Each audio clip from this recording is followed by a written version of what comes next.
Yo, assalamualaikum warahmatullahi wabarakatuh. Selamat datang di podcast kamu berdua. Pulang syariah. Tempat Ini kita gimana? ngobrol santai tapi tetap berbobot tentang hukum Islam dan sejarah peradilan. Kita pada sore hari ini yo ngene iki Mak yo akan membahas sebuah topik yang mungkin menurut kami ini keren, yakni peradilan Islam pada masa Khulafaur Rasyidin. Ya, kira-kira senantilah kita bahas untuk selanjutnya. Keren banget. Nah, Aku iya, Iya. wes ngene iki Pak, setelah tahu podcast saya dhewe ya. Jadi sebelum masuk ke tiap khalifah, kita perlu terlebih dahulu ya bahwasanya peradilan atau al-qadha ya dalam Islam itu sebenarnya udah dikenal sejak pada masa Nabi. Dan tujuannya apa sih ya kira-kira ya untuk menjaga keadilan dan menyelesaikan sengketa di masyarakat berdasarkan hukum Allah. nah, iya. Dan sistem itu diteruskan sama para khalifah dengan tetap berpegang pada Al-Quran dan Sunnahnya. Tapi tentu ada penyesuaian sesuai kondisi sosial dan tantangan di masa mereka atau masa beliau. Oke. Kita masuk ke masa Abu Bakar. Nah, ini melanjutkan tradisi zamannya Rasul. Jadi di masa Abu Bakar ini kondisi umat Islam masih belum stabil. Ya karena memang Mak, banyak yang murtad di sana itu. Banyak yang bahaya banget lagi. Banyak yang murtad dan menolak perzakatan. Jadi semua zakat itu ditolak Mak pada zaman Abu Bakar. Dan fokusnya ini ke pemulihan umat. Gitu. Jadi maknanya sistem peradilan yang waktu masih sederhana banget ya. Mirip dengan masa-masa sahabat Rasulullah. Abu Bakar selalu mengutamakan Al-Quran dan sunnahnya. Dan kalau nggak nemu hukumnya, beliau musyawarah dengan para sahabat-sahabat. Nah, gitu ya.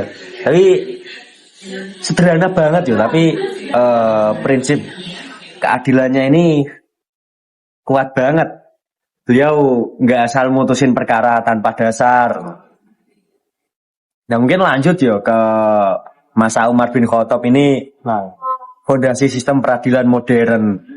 nah Iya Mak. pas masa Umar bin Khattab ya, itu bisa dikatakan atau bisa dibilang sebagai titik awal peradilan yang Islam yang lebih itu terstruktur. Iya sih ya, karena ya memang wilayah Islam ini semakin luas, Mak. Semakin luas, terus beliau mungkin memisahkan kekuasaan eksekutif dan yudikatifnya. Ternyata ki eksekutif yudikatif ki wis di zaman ono ki wis ono Mak, ternyata. Dan hakim-hakim atau kodi ya secara bahasa ya mungkin hakim disebut kodi ini mulai diangkat di berbagai daerah. Ya seperti Abu Musa al-Asy'ari di daerah Kufah, terus dan Abu Darda di daerah Madinah.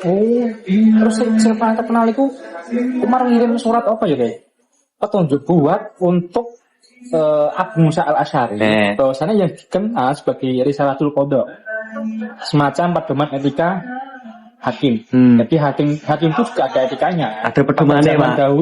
Sampai sekarang itu masih dipakai. Ada pedomannya. Bahkan beliau-beliau ini berani berijtihad. Misalnya menggugurkan hubungan potong tangan bagi pencuri Mak yo, bagi pencuri. Lah dhewe zaman saiki nyolong wis ora dipotong saiki, kobong. Dikobong, Pak. Yo menurutku itu bukan karena mengabaikan hukum, bukan mengabaikan hukum Allah, namun karena mungkin mempertimbangkan Mak yo, mempertimbangkan kemaslahatan masyarakat pada waktu itu. Berarti bisa dikatakan sahabat Umar atau Khalifah Umar sendiri itu sebagai bukti bahwa hukum Islam pada zaman dahulu itu sifatnya fleksibel dan masih berprinsip sampai sekarang di bawah. Ya begitulah pada zamannya beliau. Kita lanjut ya, ini pembahasan di zamannya Utsman bin Affan. Ini mulai lahirnya gedung-gedung pengadilan nih.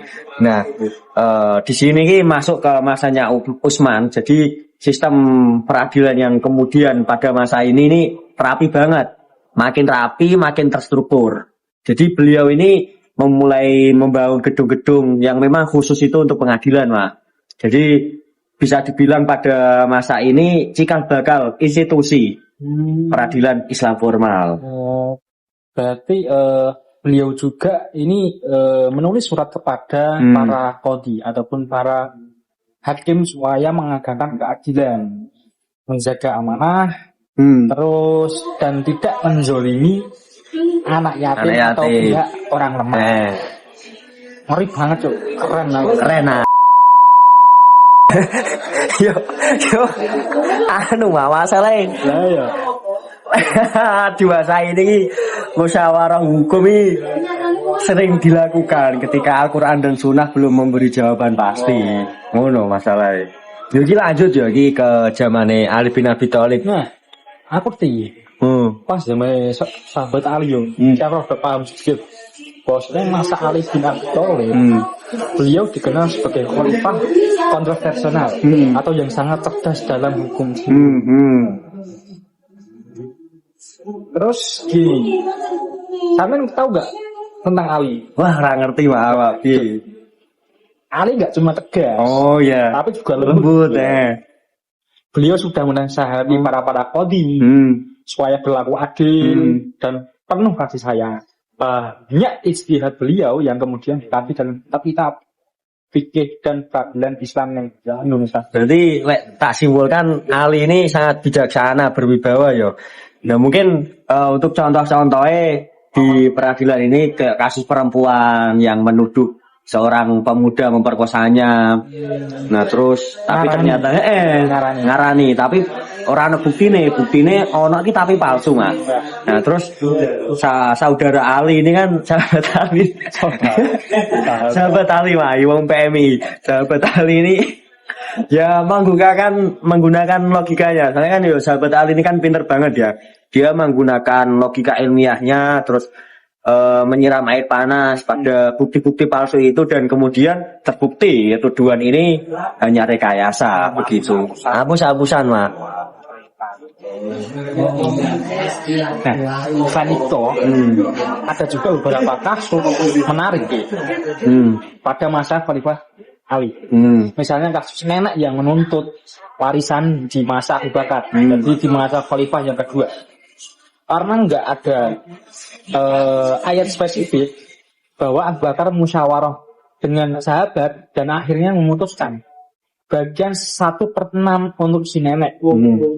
Jadi udah ada dalam kitab Faraid itu udah dijelaskan bahwasanya nenek sendiri itu dapat bagian 1/6 untuk warisan. Itu ketika tidak ada yang menutupnya atau tidak maju. Nah, gitu loh. Di beberapa kasus yang lain ada juga sih kaitannya sama kasus-kasus tersebut. Ya kayak kasusnya Unta Abdullah bin Umar. Nah ceritanya mah waktu itu sahabat Umar menilai keuntungan anaknya dari unta kira-kira milik Baitul Mal sebagai konflik kepentingan. Jadi beliau minta keuntungan, terus keuntungan itu dikembalikan ke kas negara. Nah, jadi sing tak simpulke sangat tegas banget soal amanah nih sahabat Umar ini. Terus khusus kasus pembunuhan kolektif di masa Ali ya. Di mana semua pelaku itu dijatuhi kisos ataupun hukuman yang setimpal karena punya adil dalam kejahatan. Ini menunjukkan bahwa keadilan Islam di periode sahabat Ali atau Khalifah Ali juga melihatkan tanggung jawab bersama.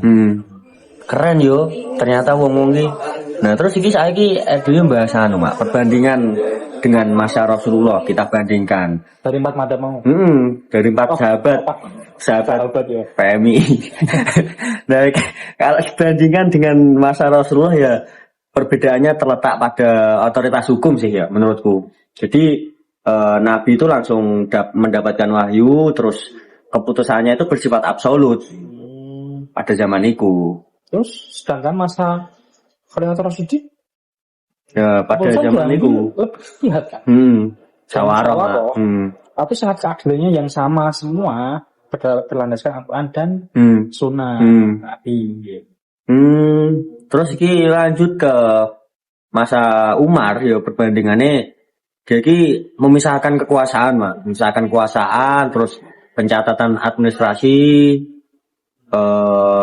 jadi lebih merata, kekuasaan diratakan, pencatatan administrasi diratakan. Jadi bisa dibilang sistem pada peradilan ini peradilan modern, punya akar di periode ini. Ono, Mak. Nah, ada lihat mau ngomong Rono Rene Mak. Saya penghujung podcast. Nah, jadi bisa kita simpulkan bahwa pembicaraan kita tadi itu keempat khalifah punya kontribusi masing-masing dalam memperkuat peradilan Islam. Nah, Islam kontemporer lah, menyeluruh dunia. Nah, ya mulai dari Abu Bakar yang menjaga kemurnian Islam, terus Umar yang perluas sistem dan berjihad juga, terus ada Utsman yang membangun struktur formal, yang ada Mahkamah Agung, ada MK, ada itu semua, hingga Ali yang menegaskan nilai keadilan dan kasih sayang di dalam hukum. Ya itulah pembahasan sore pada hari ini berkaitan dengan peradilan di masa Khulafaur Rasyidin. Ya mungkin itu aja yo, saya dewi serasa kebanyakan ceng-ceng-cong ceng-ceng-cong Mak bahasane yo. Semoga pembahasan ini pokok ses. Sing penting ses, Mak. Ya. Bahasan ini kita belajar bahwasanya hukum Islam itu bukan hanya soal teks. Bukan hanya soal teks, tapi tentang nilai-nilai kemanusiaan itu juga ada. Nilai-nilai kemanusiaan, nilai keadilan sosial itu juga ada hukum Islam. Ya, semoga teman-teman yang sahabat-sahabat yang mendengarkan podcast ini bisa bermanfaat juga ya. Apabila ada positifnya ya diambil, apabila ada negatifnya yo janganlah diambil yo. Jangan diambil, buang sejauh-jauhnya ya. Mungkin kita ini Mak dari opo ya Mak ini jenenge ya rambut nek tugas UTS ini double telur ngono lah intine iki salami kita kan hukum. Assalamualaikum, Indonesia negara hukum yang sebentar lagi akan runtuh. Assalamualaikum warahmatullahi wabarakatuh. Wassalamualaikum Mak warahmatullahi wabarakatuh. Asik, ses, sampai bertemu Mak yo.